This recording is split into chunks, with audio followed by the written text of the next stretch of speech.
Time wasted is life wasted, time management is life investment. যেহেতু সময় নিয়েই কথা শুরু হয়েছে, আমি ভাবছি আমাদের জীবনটা সময়ের সঙ্গে কিরকম ভাবে সম্পৃক্ত হয়ে রয়েছে সেটি একটু বোঝার চেষ্টা করব। আমরা খুব বেশি দিন যদি বাঁচি, কত বছর বাঁচি?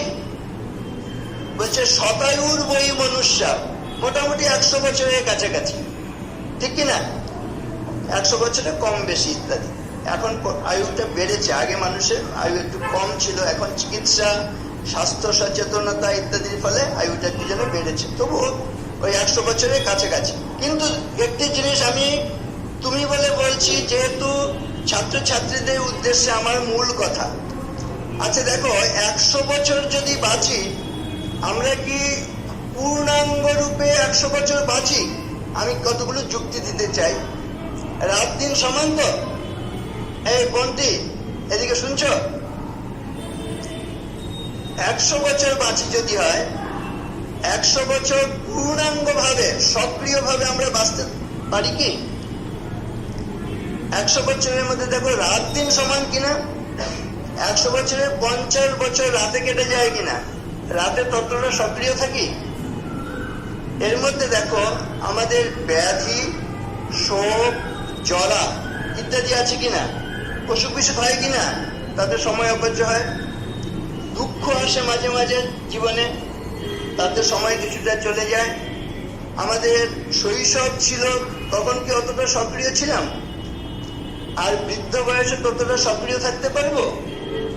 সেজন্য ভাবতে বলছে, আমাদের শাস্ত্রকারীরা বলছেন, ভেবে দেখো, শতম জীবিতম অতি অল্পম রাত্রি তস্য অর্থ হারিণী ব্যাধি শোক জরায় আসই অর্ধম তদপি নিষ্ফলম।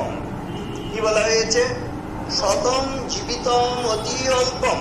আমি তুমি যদি 100 বছরও বাঁচি, সেটি মহাকালের তুলনায় অতি অল্প। কবে থেকে কাল শুরু হয়েছে, কবে গিয়ে কাল শেষ হবে জানি? সেই মহাকালের তুলনায় অতি অল্প হচ্ছে 100 বছর। শতম জীবিতম অতি অল্প রাত্রি তস্য অর্ধ হারিণী। 100 বছর বাঁচলে অর্ধেকটা 50 বছর রাতে চলে যাবে, অপচয় হলো, নষ্ট হলো। তারপর বলছি ব্যাধি শোক জরায় আসই অর্ধম তদপি নিষ্ফলম। ব্যাধি, শোক, জরা ইত্যাদি আরো তোমার অর্ধেক চলে যায়। 50 বছরের অর্ধেক তাহলে কত? 25 বছর। দেখো, এই 25 বছরও কি আমরা ঠিক ঠিক সচেতন ভাবে বাঁচি? রবীন্দ্রনাথ সুন্দর ভাবে বলছেন, অপূর্ব সুন্দর ভাবনা একটি, যে আমরা 100 বছর বাঁচলে, বলছেন, বহু দিন যাপনের, বহু প্রাণ ধারণের গ্লানি শরমের ডালি নিশিদিন রুদ্ধ ঘরে ক্ষুদ্র শিখা স্তিমিত দ্বীপের ধূমাঙ্কিত কালী লাভ ক্ষতি টানাটানি অতি সূক্ষ্ম ভগ্ন অংশ ভাগ কলহ সংশয় সহেনা সহেনার জীবনের খণ্ড খণ্ড করি দণ্ডে দণ্ডে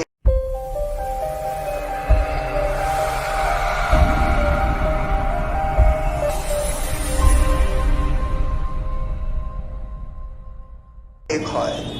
শুধু দিন যাপনের, শুধু প্রাণ ধারণের গ্লানি, শুধু কোন রকম সময়টা চলে যাচ্ছে, দিন যাপনের প্রাণ ধারণের গ্লানি, কোন রকমে প্রাণটা নিয়ে বেঁচে আছি। পশু পাখিরা তো বেঁচে আছে, আমার সঙ্গে পশু পাখির কি পার্থক্য?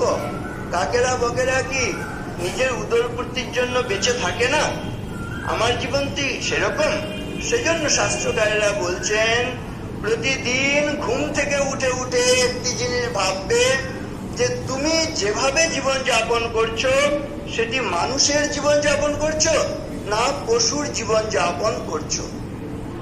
প্রত্যহম প্রত্যবেক্ষেত নরচরিতম আত্মন কিন্নু মে পশুভি তুল্যম কিন্নু সৎপুরুষৈরিতি। ঘুম থেকে উঠে উঠে তুমি তোমার চরিত্রের দিকে তাকিয়ে জিজ্ঞেস করবে, তুমি যেভাবে জীবন যাপন করছো সেটা মানুষের জীবন, সৎপুরুষের জীবন, না পশুর জীবন যাপন করছো? ঠিক এই একটি ভাবনা। আরেকটি ভাবনা বলছে, উত্থায় উত্থায় বোদ্ধব্যম কিম অদ্য সুকৃতম কৃতম আয়ুষ খণ্ডম আদায় রবি অস্তম গমিষ্যতি। বলছে ঘুম থেকে উঠে উঠে ভাববে সারাদিন তুমি কি ভালো কাজ করতে পারো। এই বোনটি এদিকে তাকাও। এখন কথা বললে আমি বলবো মাইকে এসে কথা বলতে হবে, তা না হলে আমার কথা শুনতে হবে। ঠিক আছে? সোজা একেবারে। শরীর খারাপ নয় তো? ঠিক আছে। তাহলে কি বলা হচ্ছে? উত্থায় উত্থায় বোদ্ধব্যম। ঘুম থেকে উঠে উঠেই বুঝবার চেষ্টা করবে। কি বুঝবার চেষ্টা করবে? কিম অদ্য সুকৃতম কৃতম। আজকে আমি সারাদিন কি ভালো কাজ করতে পারি। তা না হলে বলছেন রবি অস্তম গমিষ্যতি আয়ুষ খণ্ডম আদায় রবি অস্তম গমিষ্যতি। তুমি যদি 100 বছর বাঁচো, আজকে সন্ধ্যায় যখন সূর্য অস্তগত হবে, তোমার আমার জীবন থেকে একটি দিনকে হরণ করে নিয়ে সূর্য অস্তাচলে গমন করবে কিনা? কোন মূল্যে আমি তুমি সেই দিনটাকে ফেরত আনতে পারবো, সেই সময়টাকে ফেরত আনতে পারবো? সেজন্য বলা হয় তাহলে দিন যায় ক্ষণ যায় সময় কাহারও নয়, বেগে ধায় নাহি রহে স্থির, সহায় সম্পদ বল সকলই ঘুচায় কাল, আয়ু যেন শৈবালের নীল। দেখো পরপর সময় চলে যাচ্ছে। 1 বছরের মূল্য কে বুঝতে পারে? বলছে যে সারা বছর পড়ার পরে পরীক্ষা দিয়েছিল, কিন্তু রেজাল্টে দেখা গেছে সে পরীক্ষায় ফেল করে গেছে। 1 বছরের মূল্য কত ফেল করা ছাত্রছাত্রী বুঝতে পারে। বলছে 1 বছরের পরে 1 মাসের মূল্য কে বুঝতে পারে? 1 মাসের মূল্য বুঝতে পারে কেউ যদি 1 মাস মাইনে না পায়। 1 বছরের 1 মাসের মূল্য কত? 1 মাসের পরে 1 পক্ষ বা 1 সপ্তাহের মূল্য কে বুঝতে পারে? পাক্ষিক পত্রিকার বা সাপ্তাহিক পত্রিকার সম্পাদক। বুঝেছো? একটা পত্রিকা বার করা 1 সপ্তাহের মধ্যে, বুঝতে পারছো কি কঠিন ব্যাপার? তারপরে 1 পক্ষের পরে বলছে বা 1 সপ্তাহের পরে 1 দিনের মূল্য কে বলতে পারে, বুঝতে পারে? বলছে দিন মজুর। তিনি যদি কাজ পেতেন 200 টাকা কি 300 টাকা উপার্জন হতো, চাল ডাল তেল নুন নিয়ে বাড়ি ফিরতেন, তাহলে ক্ষুণ্ণবৃত্তি হতো। কাজ পেলেন না, কি করে তার ভরণ পোষণ হবে? দুশ্চিন্তা কিনা? গ্রাসাচ্ছাদনের ব্যবস্থা হবে না। তাহলে 1 দিনের মূল্য বুঝতে পারেন দিন মজুর যিনি কাজ পাননি। 1 দিনের পরে বলছে 1 ঘন্টার মূল্য কে বুঝতে পারে? বলছে কেউ যদি কারোর জন্য অপেক্ষা করে থাকে, আর যদি সে অপেক্ষাটা প্রেমিক প্রেমিকার হয়, তাহলে তো কোনো কথাই নেই। একজন বলেছে যে 4টের সময় ওই পার্কে গিয়ে দেখা করব, ঠিক আছে? একজনকে 3টে থেকে দাঁড়িয়ে আছে, 3:30, 3:45, 4টে হয়ে যাচ্ছে। এক সেকেন্ড তখন তার কাছে 1 ঘন্টা যুগ বলে মনে হচ্ছে, এখনো এলো না। তাহলে 1 ঘন্টার মূল্য, তারপরে 1 মিনিটের মূল্য কে বুঝতে পারে? বলছে তুমি হাওড়া স্টেশনে দৌড়তে দৌড়তে পৌঁছলে, দিল্লির ট্রেনের টিকিট ছিল, দেখছো সেটা চলে যাচ্ছে, আর 1 মিনিট আগে এলে তুমি ট্রেনটা ধরতে পারতে, গন্তব্যে পৌঁছে যেতে পারতে, ঠিক কিনা? আর 1 সেকেন্ডের মূল্য কে বুঝতে পারে? বলছি অলিম্পিকে যে 2য় হয়েছে, রৌপ্য পদক পেয়েছে, 1 সেকেন্ড ভালো সময় করতে পারলে সে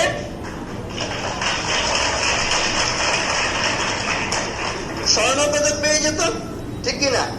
একদম ফাস্টেস্ট ম্যান, তাই না? দ্রুততম ব্যক্তি বিশ্বের হয়ে যেত। সেজন্য এই সময় সম্বন্ধে আমাদের খুব ওয়াকিবহাল হতে হবে। সময় আমরা কিসে দেখি দেখো তো? ঘড়ি। ঘড়ি ইংরেজিটা কি? ওয়াচ। ওয়াচ কথা যেমন নাকি আমরা ওয়াচ থেকে ঘড়ি সময় দেখবো, ওয়াচ কথার আরেকটি অর্থ কি কে বলতে পারবে? দেখা। এইবার কি কি বিষয়ে দেখবো, লক্ষ্য রাখবো? ওয়াচ মানে লক্ষ্য রাখা বা দেখা। কোন কোন বিষয়ে ওয়াচ করব, দেখবো, লক্ষ্য রাখবো, ওই কথাটার মধ্যেই কিন্তু আছে WTCH। এটা কেন বলছি, স্বামীজি চেয়েছিলেন আমরা যাতে মানুষ হই। কোন কোন বিষয়ে লক্ষ্য রাখলে, সচেতন থাকলে, সতর্ক থাকলে আমরা ঠিক ঠিক মানুষ হব, তার একটা সূত্র এর মধ্যে কিন্তু পাবো। ওয়াচ, WATCH স্পেলিং, তাই তো? WATCH, 5টা letter, 5 letter word. W for word, কি কথা বলছি সেদিকে যেন লক্ষ্য রাখি, ঠিক আছে? W for word. A for action, কি কাজ করছি সেদিকে যেন লক্ষ্য রাখি। T ফর থট, কি চিন্তা করছি সেদিকে যেন লক্ষ্য রাখি, ঠিক আছে? C ফর ক্যারেক্টার, চরিত্রটা কেমন হয়েছে সেদিকে যেন আমি তুমি লক্ষ্য রাখি। আর H ফর হ্যাবিট, অভ্যাসটা কেমন হয়েছে সেদিকে যেন লক্ষ্য রাখি। ঠিক ওয়াচ ফর্মুলা মনে থাকবে? এগুলো নিয়ে আমি তুমি যদি লক্ষ্য রাখি, ভালো মানুষ হতে পারবো, ভালো ছাত্র হতে পারবো, ঠিক আছে? ওয়াচ ফর্মুলা আরেকবার এটাকে একটু চিন্তা করার জন্য একটু বিস্তারে আসতে চাই। দেখবে আমরা কথা বলি তো, কথা বলার আগে চিন্তা না করে কথা বলতে পারি? চিন্তা না করে কথা বলি না, আগে তাহলে চিন্তা করি। তাহলে দেখো এরকমটা, শুরুটা এরকম হবে, watch your thought, they become your word, watch your word, they become your action, watch your action, they become your habit, watch your habit, they become your character, watch your character, they become your destiny. Destiny মানে ভাগ্য। আজকে তোমার আমার দুর্ভাগ্য হয়েছে, নরক ভোগ হচ্ছে। কেন হয়েছে তাহলে দুর্ভাগ্যটা? ভালো করে চিন্তা করবে যে আমার চিন্তাটা সঠিক ছিল না, আমি কুচিন্তা করেছিলাম। তাহলে কি হবে? কুচিন্তা করলে মুখ দিয়ে কুকথা বেরোবে, মুখ দিয়ে কুকথা বলতে বলতে হাত দিয়ে কি কুকাজ হবে, হাত দিয়ে কুকাজ করতে করতে কু অভ্যাস তৈরি হবে, কু অভ্যাস তৈরি হলে কুচরিত্র মানে দুশ্চরিত্র তৈরি হবে, দুশ্চরিত্র হলে কি সৌভাগ্য হবে না দুর্ভাগ্য হবে? দুর্ভাগ্য হবে, মানে নরক ভোগ হবে। একবারে অঙ্কের ফর্মুলা। আর দেখো এই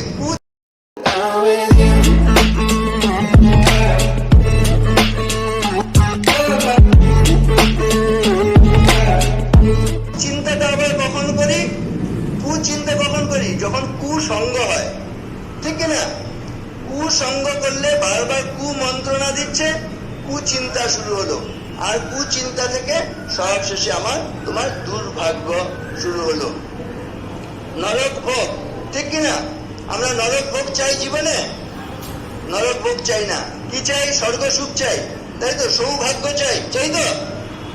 কি করলে তাহলে সৌভাগ্য হবে? তাহলে কুচিন্তার জায়গায় কি হবে? সুচিন্তা। সুচিন্তা তাহলে কখন হবে? কুচিন্তা কখন হয়েছিল? কুসঙ্গ থেকে। কুসঙ্গের জায়গায় কি করতে হবে? সৎসঙ্গ, ঠিক আছে? তাহলে সৎসঙ্গ করলে সুচিন্তা, সুচিন্তা থেকে সুকথা, সুকথা থেকে সুকাজ, সুকাজ থেকে সু অভ্যাস, সু অভ্যাস থেকে সৎ চরিত্র, সৎ চরিত্র থেকে সৌভাগ্য বা স্বর্গ সুখ। এইটা হচ্ছে, দেখো এই বিষয়গুলোতে একটু লক্ষ্য রাখতে হবে। আর একটা জিনিস, আমরা সবাই তো স্বামীজি সেই প্রার্থনাটা জানি, হে গৌরীনাথ, হে জগদম্বে, আমায় মনুষ্যত্ব দাও, মা আমার দুর্বলতা কাপুরুষতা দূর করো, আমায় মানুষ করো। তো মানুষ তো আছি, তাই না? কিন্তু আমরা কি সত্যিকারের মানুষ? দেখো আমরা সবাই কেউ এমন আছি খারাপ হতে চাই, অমানুষ হতে চাই, একজনও নেই। কিন্তু দেখো আমাদের মনটা হচ্ছে এমন দিকে চলে যায় যেটা অমানুষের মতন কাজ করে ফেলে, ঠিক কিনা? সেজন্য এই মানুষ হবার পথে বলছে কয়েকটি বাধা আছে, শত্রু আছে। তার যুদ্ধ করা কখন সহজ হয়? শত্রুকে যদি ভালোভাবে জানি, তার শক্তি কিরকম সেটা জানি, কারা ঠিক ঠিক শত্রু।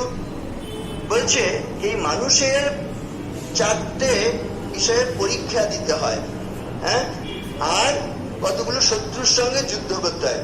মানুষ হবার পথে শত্রু কারা, আমার সঙ্গে একটু বলতে পারবে কি? সেটা দেখো, বললে আর একটু ভালো হবে। বলো, সচ্ছন্দত্বম, ধনার্থিত্বম, প্রেম ভাবত, ভোগিতা, অবিনীতত্বম, আলস্যঞ্চ, বিদ্যা বিঘ্ন করানি সৎ। বিদ্যা লাভের পথে 6টি হচ্ছে বিঘ্ন, মানুষ হবার পথে 6টি বিঘ্ন, এমনকি সাফল্য লাভের পথে 6টি বিঘ্ন, 6টি শত্রু। 1 নম্বর শত্রু কি? সচ্ছন্দত্বম, মানে খেয়াল খুশি মতন চলা, ঠিক আছে, সচ্ছন্দত্বম। 2 নম্বর ধনার্থিত্বম, ধনার্থিত্বম মানে টাকা পয়সার প্রতি যদি লোভ হয়ে যায় তাহলে দেখবে তোমার পড়াশোনাটি হবে না, হলো ধনার্থিত্বম। 3 নম্বর, দেখো অত্যন্ত খোলাখুলি ভাবে আমাদের দেশে আমাদের বিদ্বানেরা, আমাদের পূর্বপুরুষে আলোচনা করেছেন।